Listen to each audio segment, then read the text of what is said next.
So today we're going to do some inequality practice, and we're also going to take a look at a real-world application problem and answering about inequalities from graphs. So a little bit of practice from yesterday and a little bit of something new.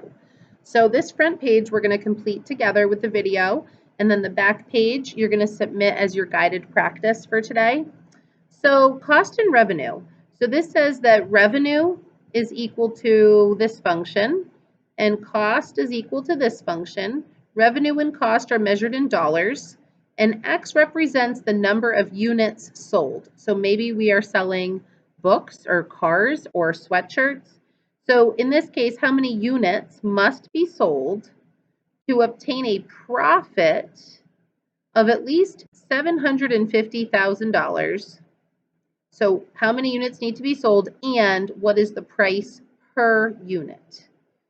Okay, so we want to find a profit. So to find profit, you take your revenue and you subtract your cost. So we're going to do this on the graphing calculator, but in your y equals menu, so you should use your emulator on your Chromebook, your revenue is X times 75 minus 0.0005x. So that's your revenue, the money that you're bringing in. But you have a lot of overhead.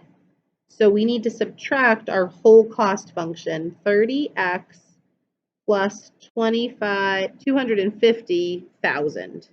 So we want this to be in our Y1 menu. In our Y2 menu, we want the profit, so this is the profit, right? Revenue minus cost. We want the profit to be at least $750,000. So what I'm going to do is graph a horizontal line at 750,000 and just see where this function crosses that mark. So in our y equals menu of our calculator, clear out what's in there. If your plot 1 up here is on, you have to turn that off first by just hitting enter. So none of these should be highlighted. So x times 75 minus 0.0005x, close parentheses, minus, open parentheses, 30x plus 25, or 250,000, there we go. And 750,000 is my profit that I'm trying to hit. So let's think about how we need to adjust our window, right? Our X values, let's start that at 0. I wonder how many units we have to sell. I don't know. Let's start with 1,000. Let's start with 10,000. Oops. Let's see if 10,000 is far enough. And if it's too far, we can always zoom back in. Now we want our profit to be 750,000. So I'm just going to go from 0 to 800,000. I think I might change my Y scale to like 1,000, so this doesn't take forever. I'm going to change my X scale to 100. You can leave them at 1, but it takes a little bit longer for this to graph. So I'm going to change my window to that and hit graph and see if I can see anything. I should at least see my horizontal line. All right, so here's my $750,000 profit. My other function is just starting to creep up into the positives. So I'm going to have to go a lot further out because I want to see where the X value crosses this line. So I'm going to go back to window, and I'm going to change my X max to 100,000. It was 10,000. I'm going to change it to 100,000 and hit graph. So here's my, all right. So it looks like way up here is where I'm going to cross, and then I come back down kind of in a parabola shape. So I wish I could zoom a little closer. I'm going to change my window so that I don't start at 0. Oh, sorry, for my Y values, I don't start at 0. I'm going to zoom in a little bit and start at 500,000. So it takes a little practice to be able to adjust your window, but I want to see where my graph is above $750,000 of profit. How many units must be sold? So X represents the number of units sold. So I'm going to go to second, calculate, intersect, and I want to find out where the blue is intersecting the red, and I'm going to move my guess over here so that I get this intersection point. So my first intersection point is at 40,000 units, right? So at 40,000 units, I'm hitting 750,000. So let's do that again. Second, calculate, intersect. Now this time I'm going to go over here. I'm going to enter on the blue, enter on the red, and hit enter to show where they intersect. So over here they're intersecting at 50,000 units. So how many units must be sold? So more than 40,000 units need to be sold, but less than 50,000 units, right? Because then I'm going back down below the profit of 750,000. And the price per unit is actually kind of hidden in the revenue equation, so I wouldn't really expect you to know that. But the 75 up here is indicating it's $75 per unit. So wouldn't really expect you to know that, but $75 per unit. So what if you were given, instead of an application problem, a graph that you're looking at? So in part A, they want to know where the function is above the x-axis. So to solve part A, we want to look at this section of the graph and this section of the graph. So how would I represent those sections using the x value critical values? So this section falls between 0 and 1, and it says strictly greater than 0. So our first solution region would be x is between 0 and 1. And then our other solution region would be x has to be greater than 2. So we have two solution regions to part A. X is between 0 and 1, and x is strictly greater than 2. So our second question is asking you, where's the function less than or equal to 0? So this time, these two pieces of the graph are below the x-axis. So to conclude those x regions, I can use a less than or equal to symbol because it's where is it less than or equal to 0. So x has to be less than or equal to 0, or, this is for part B, x is between 1 and 2. 1 is less than or equal to x, which is less than or equal to 2. So you're going to use the less than or equal to for part B, because we can include the x-intercepts as part of our answers. So let's do a few more practice together of solving inequalities and finding the critical values and the test intervals. So this next example is in factored form, and it's strictly less than 0. So I can go ahead and set up my test intervals. I know that 4 is an x-intercept, -6 is an x-intercept. 4 has a multiplicity of 2. So I'm going to include it, but it may not change sign at 4 because it bounces off the axis. So it's either going to stay above the axis or below the axis. So I'm going to test it to see just what's happening. So strictly less than 0. So I'm going to put an open circle at -6 and open circle at 4. So I'm going to test the values -7, 0, and 5. I'm expecting the same thing that's at 0 to happen at 5, because I don't think the graph is going to change values here. We'll see. So I'm going to plug -7 into this function. So I would get, let's see, I'm going to have to do this on my calculator. So I've got -7 minus 4, so that would be -11 squared. So 121 times, oh, it's not that bad. -7 plus 6 is -1. So I get -121. Is that less than 0?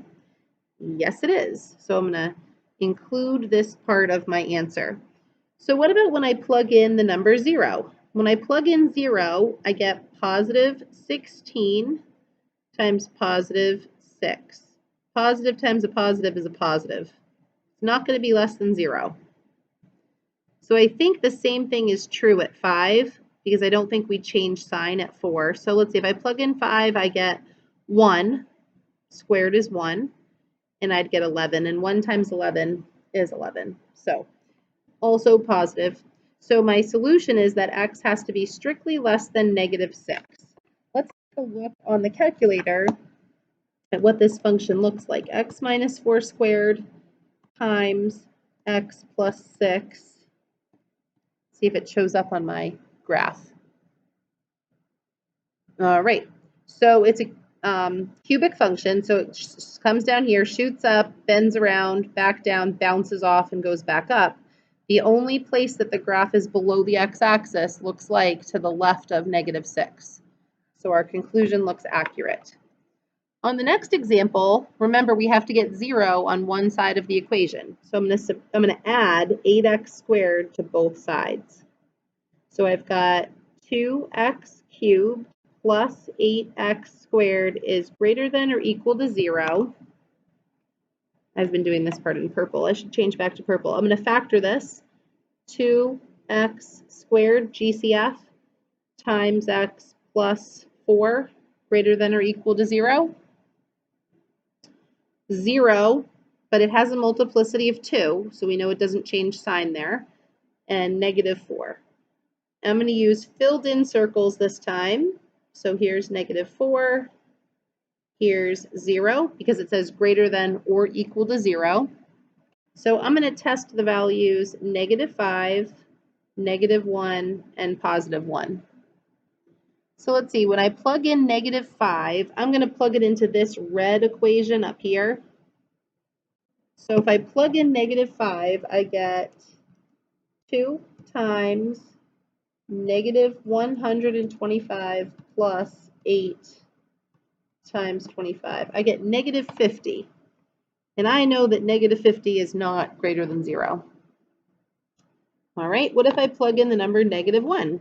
So that would give me negative 2, because it's 2 times negative 1, plus 8, because negative 1 squared, right, would be 1, so just be 8. So that gives me positive 6. So that worked. And there's no sign change at 0, so when I plug in 1, I get 2 here, plus 8 is 10, so continues on. So I stay greater than or equal to 0 this whole direction, right? If I had said strictly greater than 0, I'd have to write this as 2 regions and not include this x-intercept. But I can just write that x has to be greater than or equal to negative 4, and I can cover all of my solution region. Let's take a look at it on the calculator. 2x cubed minus 8x squared, plus 8x squared. So I want to see, where is this above the x-axis? So it looks like, yep, it crosses here, right, at negative 4, and then it's above the x-axis all the rest of the way. So x was greater than or equal to negative 4 is correct. This last example, I need to get 0 over on this side over here. So I'm going to start by doing FOIL on the left-hand side. So that would give me x squared. Let's see, minus 3x plus 2x is just minus x. And then negative 3 times negative 2 is negative 6 is less than x squared plus 3x plus 5. So I'm going to have to subtract x squared to the other side, subtract 3x to the other side, subtract 5 to the other side. That gives me 0 over here. My x squareds have added up to 0. So I have negative 4x minus 11 is less than 0. And I know that to solve a linear inequality, all I have to do is get x by itself on one side of the inequality. So add 11 to the other side, divide by negative 4. Here's a little trick about inequalities. When you divide by a negative number, you actually have to flip the sign around. So I think the answer to this should be x is greater than, so I flipped the sign around, negative 11/4. So let's see. Oops. How would I even check this? Let's check this polynomial and this polynomial and see where one is less than the other on the calculator. So x minus 3 times x plus 2, and then x squared plus 3x plus 5. So we want to see where the first graph, there's my blue graph, where is that below the red graph? So it looks like it's, what did I say? X is greater than negative 11/4. So it looks like the blue graph, right? This is my blue graph is below the red graph all over here, right? It's always below. So anywhere that x is greater than negative 11/4, the blue graph is below. Up here, the blue graph sneaks above for a little bit. So that is my solution. X is greater than negative 11/4. So you are going to complete 1 through 6 on the back page the best you can and take a picture and send it to me in Google Classroom so I can give you some feedback on how you're doing.